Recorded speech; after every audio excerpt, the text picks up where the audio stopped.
Colégio Evangélico Gamaliel. O futuro do Brasil em boas mãos.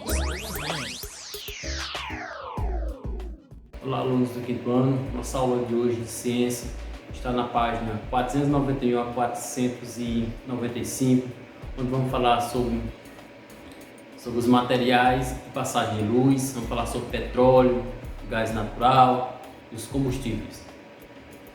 Vamos lá. Como eu acabei de falar, nosso primeiro tema a ser estudado hoje na aula de ciência é os materiais e a passagem de luz. Acompanhe comigo para vocês entenderem. Vamos entender o que acontece com a passagem de luz e falar sobre os materiais. Quando um raio de sol bate em um espelho, ele reflete. Tenho certeza que todos vocês já pegaram o espelho, já foram para algum lugar que tem sol e refletiu o raio, não é isso?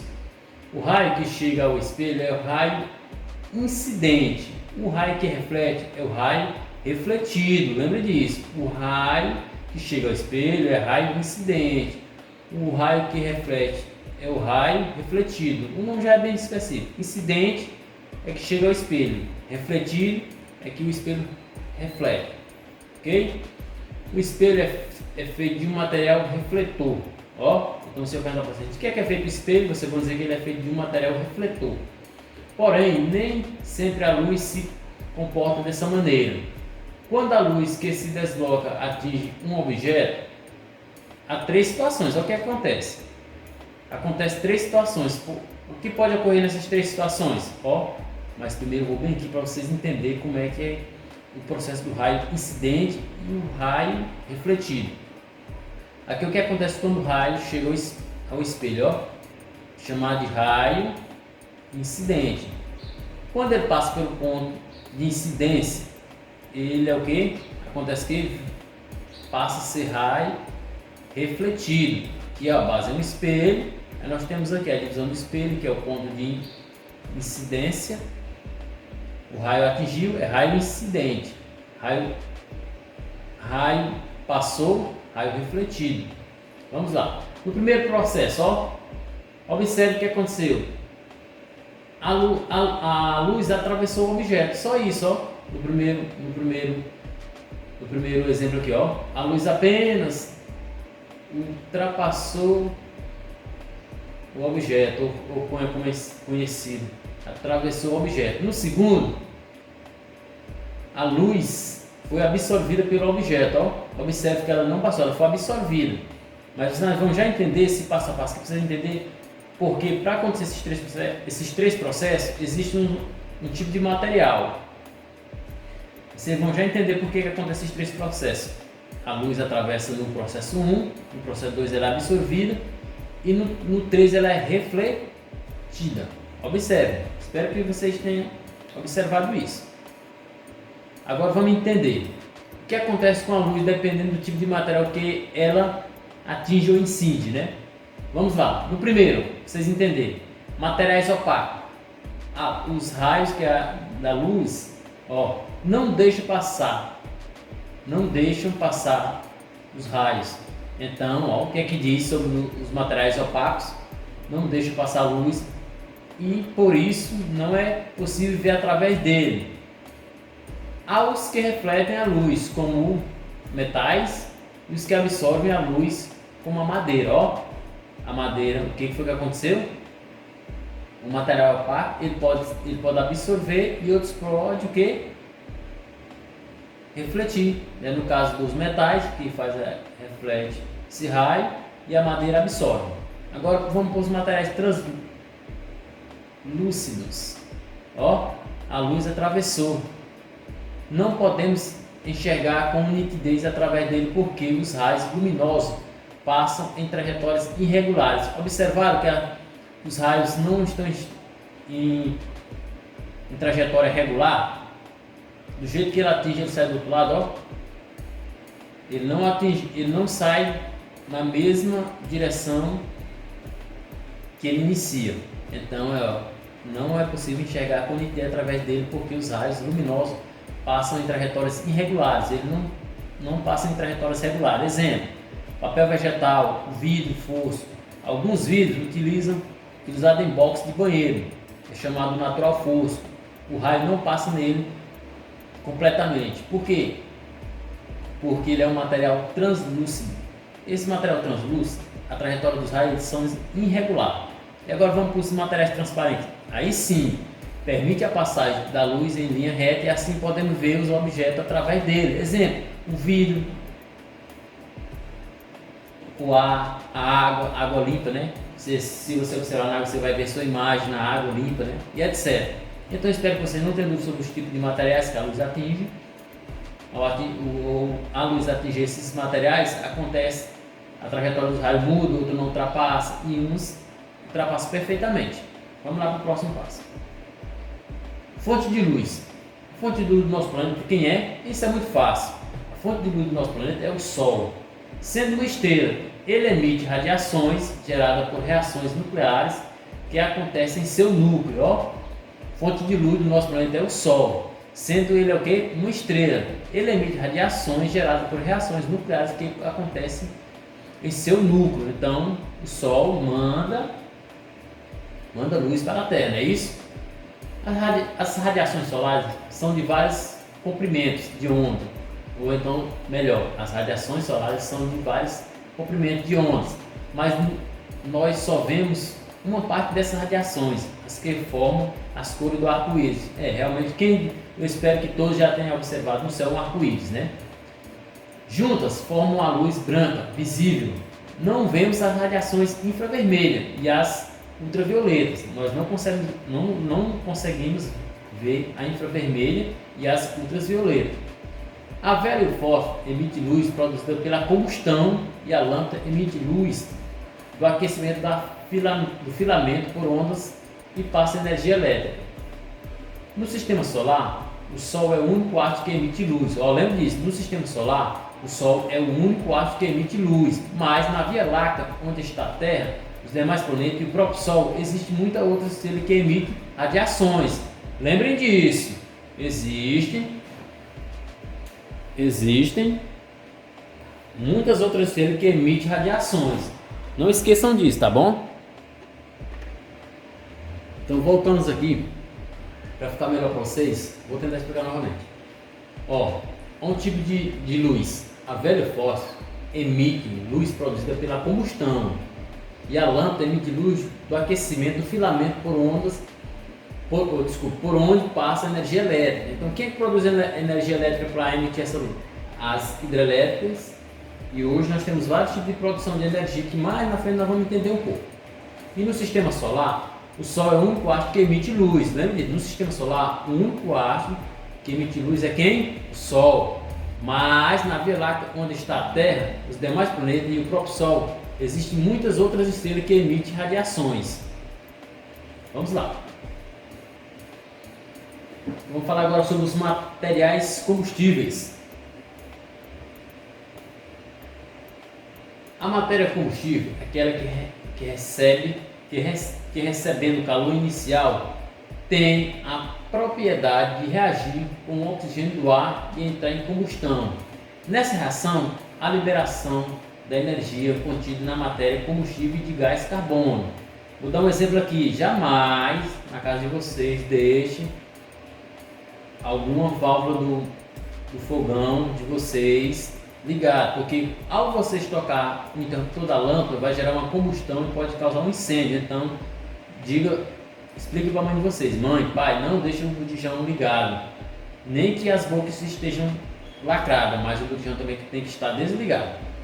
Portanto, o combustível é todo material que queima e libera energia.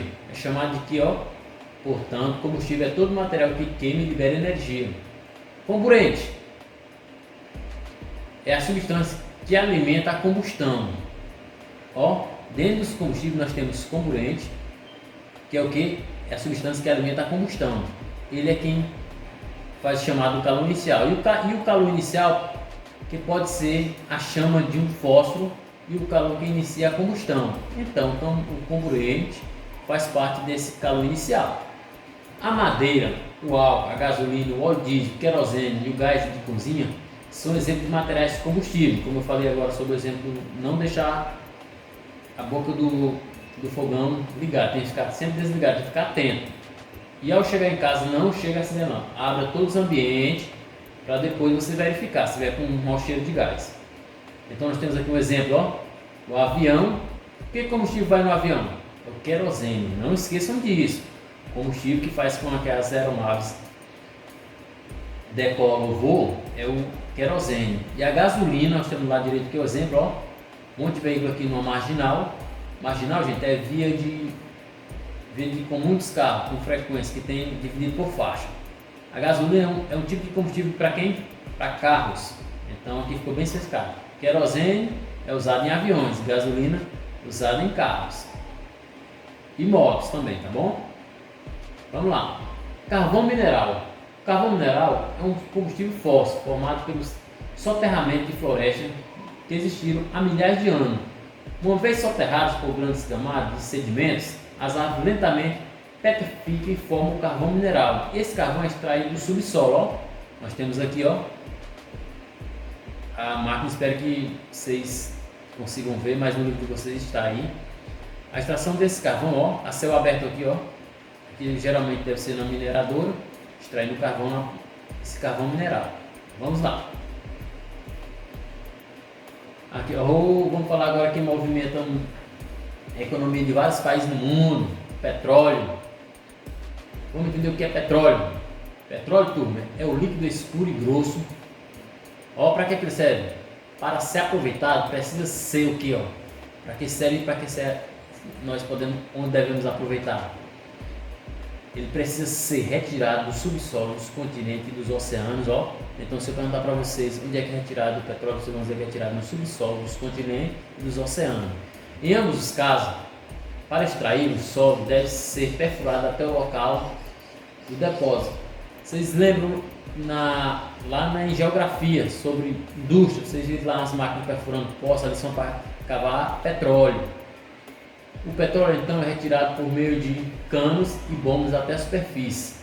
Aí nós temos uma pequena ilustração aqui onde como é retirado, ó. A instalação para perfurar poços e retirar petróleo chama-se de que, ó? Plataforma. Então, se eu colocar na prova uma foto ilustrativa dessa e perguntar para você do que se trata, você vai dizer que aqui é a plataforma onde é extraído o petróleo em alto mar. Então, nós temos aqui, ó, que essa plataforma é em alto mar no Rio de Janeiro.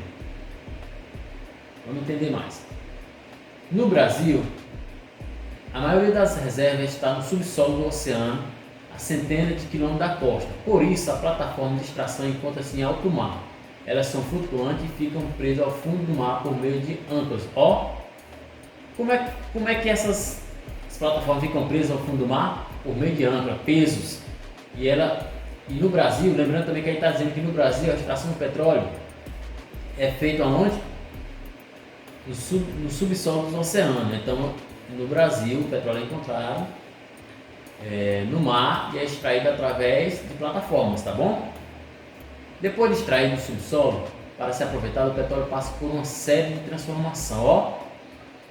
Ó, o tanto que o petróleo é importante, principalmente na economia de hoje de muitos países, porque ele vai passar por uma transformação chamada indústria de transformação. E onde é que ele vai passar essa transformação? Em uma refinaria. O que é refinaria, professor? É o processo de refino do petróleo, vai transformar ele em outras matérias. Ó, é o processo de refino ou refinação. Do refino do petróleo são obtidos, ó, o que é tirado do refino do petróleo e os derivados do petróleo. Ó, o que é retirado dele? O que é extraído? Gasolina, querosene e gás liquefeito. Para que ele serve? Serve de quê? De combustível. Outros derivados como a nafta são utilizados na fabricação de numerosos produtos. Ó. Então, qual produto que é utilizado na inúmeras fabricações de produtos? Vamos dizer que é o quê? A nafta. Como as matérias de construção, embalagem, tinta, fertilizante, plástico, tecido sintético, entre outros. Ó, então isso é tudo tirado de quem? Do petróleo. No Brasil, a região sudeste, que estão as maiores reservas de petróleo no subsolo marinho, a milhares de metros de profundidade.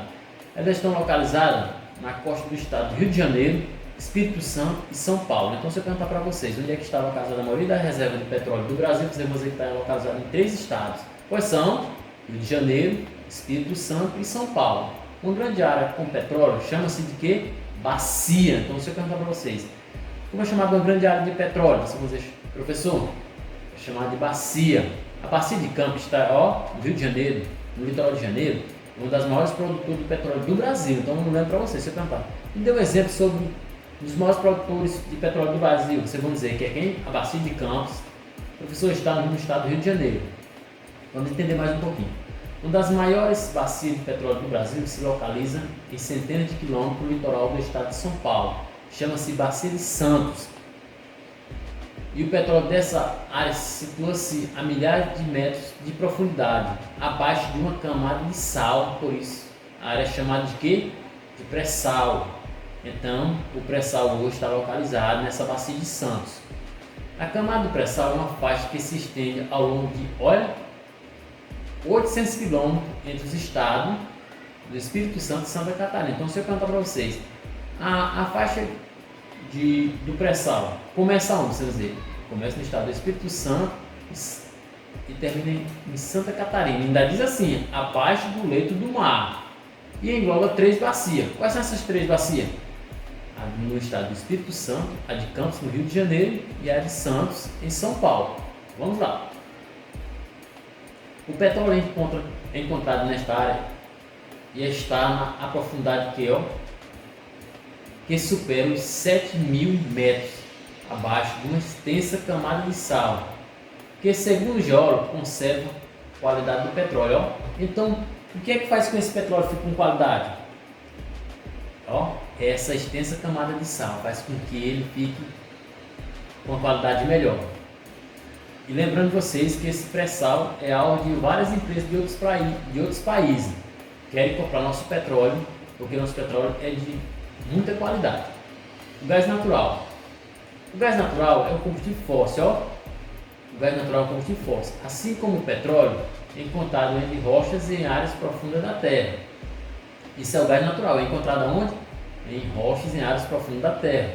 O gás natural veicular, chamado GNV, é cada vez mais usado como combustível, pois um veículo abastecido com gás natural percorre uma distância maior do que com outro abastecido com a mesma quantidade de gasolina. Então, o consumo de gasolina vai ser maior do que com GNV, que é o gás natural veicular. Tem muitos carros em cidades como metrópoles que são movidos a gás natural veicular, que é chamado de GNV.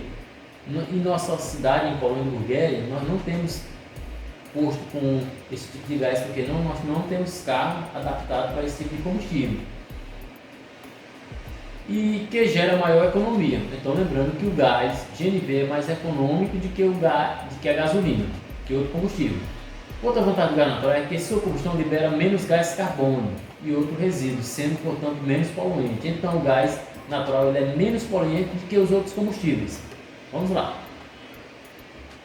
Biocombustível. Isso, gente, biocombustível, o que eu posso dizer para você? É a modernização do combustível. É uma renovação no mundo do combustível. É você ter, como eles chamam de combustível limpo. Nós vamos entender um pouquinho. Biocombustível.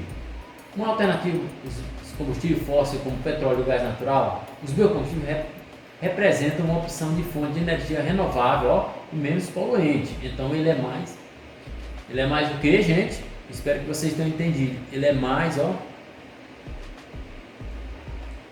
renovável. O que é renovável, professor? Ele é menos poluente, ele faz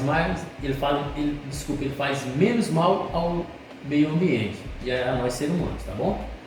No Brasil, os biocombustíveis são o etanol, produzido a partir da cana-de-açúcar.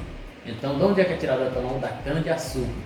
E o biodiesel, proveniente de processo de óleos vegetais e gordura animal. Por isso, é considerado um combustível renovável. Então, se eu perguntar a você, me dê exemplo de combustível renovável, turma. Vocês vão dizer quem? Biodiesel e o biocombustível. Por que, professor? Por que eles são renováveis? Porque esse biodiesel é tirado de óleos vegetais, animal, e é considerado combustível renovável. Não confunda, o biocombustível ele é menos poluente, mas O biodiesel é considerado combustível renovável também, porque ele é tirado de origem de um processo de vegetais de gordura animal, é por isso que ele é considerado um combustível renovável. O biodiesel é adicionado em proporções variadas ao diesel, derivado da onde? Então o diesel vem do petróleo. Como combustível, para onde é que é usado esse biodiesel? Para usar em ônibus e caminhões principalmente. Então, onde é que é usado o combustível? Em caminhões e ônibus. Então esse tipo de combustível biodiesel, que é chamado de biocombustível, e o biodiesel são tirados de matéria, são tirados de alguns produtos ali, como a cana-de-açúcar, que é o biocombustível, e o biodiesel é tirado proveniente de óleos.